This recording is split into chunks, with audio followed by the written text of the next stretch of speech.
Bonjour à tous, donc dans cette vidéo on va s'intéresser aux différents chocs qui vont affecter une économie dans le modèle de Solow. Donc on va voir deux grands chocs et puis ça va nous permettre également de réviser un peu la dynamique de Solow. Alors le premier choc qu'on va regarder, c'est une augmentation durable du taux d'investissement ou d'épargne dans l'économie. Mais avant de décrire comment ce choc va affecter l'économie, je pense qu'il est important de décrire comment est l'économie avant le choc. Donc c'est ce qui est représenté sur ce diagramme de Solow, donc ça ne change pas, on a toujours le niveau de PIB de revenus sur les ordonnées et on a le capital par tête sur les abscisses. Et puis on a notre courbe d'épargne, donc le montant d'épargne présent dans l'économie S1 à alpha, et on a toujours notre niveau de capital qui ne permet pas d'augmenter la productivité, donc d'augmenter le revenu qui est modélisé par cette droite. Et puis très important, on a l'état stationnaire de l'économie. Donc notre économie, avant le choc, est déjà arrivée à son état stationnaire, c'est-à-dire son état d'équilibre, qui est déterminé par K star et un niveau de revenu Y star. Ça, c'est avant le choc. Maintenant, admettons que l'État de cette économie décide de faire une politique économique, et cette politique économique va affecter la structure de l'économie, dans le sens elle va inciter durablement les individus à épargner plus. Donc c'est la description du premier choc, augmentation du taux d'investissement ou d'épargne. Donc la politique induit un changement de comportement des individus dans l'économie, et donc ça va changer les caractéristiques de l'économie de façon durable. Alors comment ça se modélise? Eh bien on avait une première courbe S1 alpha, admettons on avait 10 milliards d'épargne dans l'économie, et bien maintenant à la suite de la politique on va avoir par exemple 15 ou 20 milliards, donc on va en avoir plus, et donc on va changer de courbe d'épargne. Donc en fait ici je vais faire une nouvelle courbe d'épargne qu'on va noter S2 K alpha. Je vous rappelle qu'alpha c'est la fonction de production, Y, je n'y reviens pas. Et donc qu'est-ce qui va se passer? Nous on se situe toujours à K star au niveau du capital par tête dans notre économie, mais notre niveau d'épargne lui a augmenté, c'est-à-dire que le niveau d'épargne augmente, la courbe se décale vers le haut, mais notre niveau de capital par tête au début, il ne change pas, lui il est toujours le même. Mais qu'est-ce qui se passe? Avant on était à l'état stationnaire, donc on avait de la croissance économique induite par le capital par tête qui était nulle, c'est la définition de l'état stationnaire lorsqu'on n'a pas de progrès technique. Maintenant que l'épargne dans l'économie a augmenté, on voit bien que la courbe a augmenté, et donc en fait ici on n'est plus du tout à l'état stationnaire, c'est-à-dire qu'on a plus d'épargne qu'il n'en faut pour pallier à la dépréciation du capital, et donc on va pouvoir avoir une augmentation de productivité liée à notre quantité de capital par tête que l'on peut avoir via notre épargne. Donc c'est ce qu'on appelle une phase d'intensification du capital par tête, et donc on va avoir des taux de croissance liés à notre niveau d'épargne qui a augmenté, et donc il va nous permettre d'augmenter notre capital par tête le long du sentier de transition jusqu'à notre prochain état stationnaire. Donc en fait qu'est-ce qui va se passer? Là on a notre prochain état stationnaire, donc notre niveau de capital par tête, on part de K star et on se décale ici sur la droite jusqu'à K double star ici, et là on va avoir 5%, 4%, 3%, 2% jusqu'à arriver au nouvel état stationnaire ici, qui induit une croissance qui est nulle, c'est la définition de l'état stationnaire, mais comme on a une augmentation de la productivité qui a été donnée par l'augmentation de l'épargne, eh bien cette nouvelle productivité qui est donnée par K double star induit forcément un niveau de revenu qui lui a augmenté ici. Donc qu'est-ce qui s'est passé en résumé? On avait un état stationnaire de notre économie défini par ses caractéristiques. Une politique est venue affecter les caractéristiques de l'économie, donc une augmentation du niveau d'épargne générale.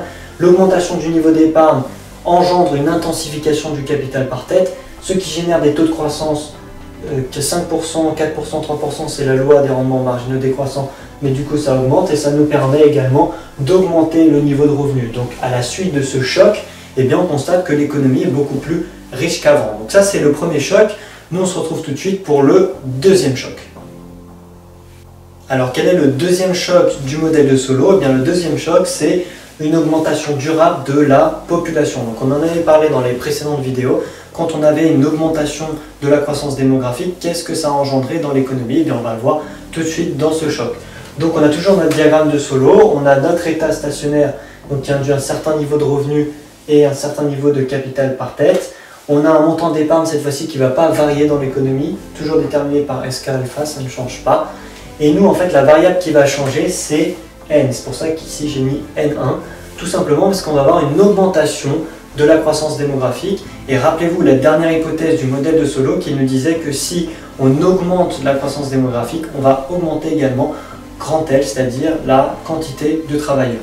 Donc qu'est-ce qui se passe si jamais on augmente le nombre de travailleurs?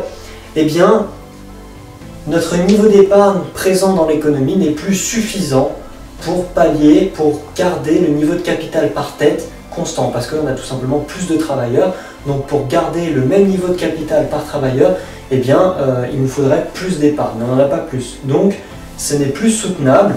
Et donc si on trace ce qui va se passer au niveau du graphique, une augmentation de la croissance démographique va générer un décalage ici de la droite, comme ceci. Donc on passe de N1 à N2. N2 c'est lorsqu'on a plus de personnes, N1 c'est quand on en a moins, enfin quand on avait la quantité de travailleurs de départ. Notre niveau d'épargne, lui, ne change pas. Et l'état stationnaire qui était ici n'est plus soutenable. Il n'est plus soutenable pourquoi? Parce que cette fois-ci, la courbe d'épargne devient inférieure à la droite. Donc ça veut dire qu'on passe en phase de désintensification du capital par tête. Autrement dit, on va avoir de la croissance négative du capital par tête, 5%, 4%, 3%, jusqu'au nouvel état stationnaire ici, S2, qui va induire donc un niveau de revenu plus faible. Bon, le graphique n'est pas très bien fait, mais plus faible, et un niveau de capital par tête du coup qui va être également plus faible. Donc ici, le capital par tête va diminuer et le revenu va également diminuer. Donc si on résume, qu'est-ce qui va se passer lorsqu'on a une augmentation de la croissance démographique? Eh bien l'économie va devenir beaucoup plus pauvre. C'est ce qui est montré sur le graphique. Alors les deux déductions du modèle de Solow jusqu'à présent, donc il y en a deux importantes. Première importante, c'était le premier choc qu'on a vu. Autrement dit, lorsqu'on a une augmentation du niveau d'épargne dans l'économie, eh bien on va avoir une économie qui va être beaucoup plus riche ou qui va avoir tendance à être beaucoup plus riche. Et la deuxième déduction qu'on vient de voir dans le modèle de Solow, c'est si on a une augmentation durable de la population, donc une croissance démographique, eh bien l'économie va tendre à être beaucoup plus pauvre. Et donc pour pallier à ça, en fait, il faudrait tout simplement augmenter le niveau d'épargne de manière proportionnelle à l'augmentation de la croissance démographique. Donc ça, c'est de l'économie du développement. Il y a un certain nombre d'auteurs qui se sont intéressés à comment insérer de l'épargne dans des pays qui généralement sont des pays en voie de développement, parce que les pays en voie de développement sont caractérisés par un plus fort taux de natalité et donc une croissance démographique plus importante. Alors avant de terminer cette vidéo, j'aimerais quand même revenir sur une grande limite du modèle de Solow jusqu'à présent, pas du modèle de Solow en général, parce qu'on va continuer de le compléter justement. C'est jusqu'à présent, le modèle de Solow nous disait qu'une économie pouvait changer d'état stationnaire lorsqu'on modifiait ses caractéristiques, sa structure de l'économie, mais que dès qu'on arrivait au nouvel état stationnaire, la croissance économique du pays était nulle. Il ne pouvait pas avoir de croissance de long terme, c'est-à-dire qu'une fois que l'économie était à l'équilibre, il n'y avait plus de croissance. Alors ce n'est pas du tout ce qu'on observe. On observe que même si tous les ans il y a 0,5% de croissance, eh bien c'est de la croissance de long terme. Donc même à l'état stationnaire, il faut qu'il y ait de la croissance de long terme. Donc c'est pour ça que dans la prochaine vidéo, on va insérer une nouvelle variable qui est le progrès technique. Donc on va voir le modèle de Solow avec progrès technique, et le progrès technique va permettre justement de prendre en compte cette croissance de long terme. Voilà, j'espère que cette vidéo vous aura plu. N'hésitez pas à liker, à partager, à laisser un commentaire sous la vidéo. Et puis moi je vous dis à très bientôt dans la prochaine vidéo. Ciao à tous.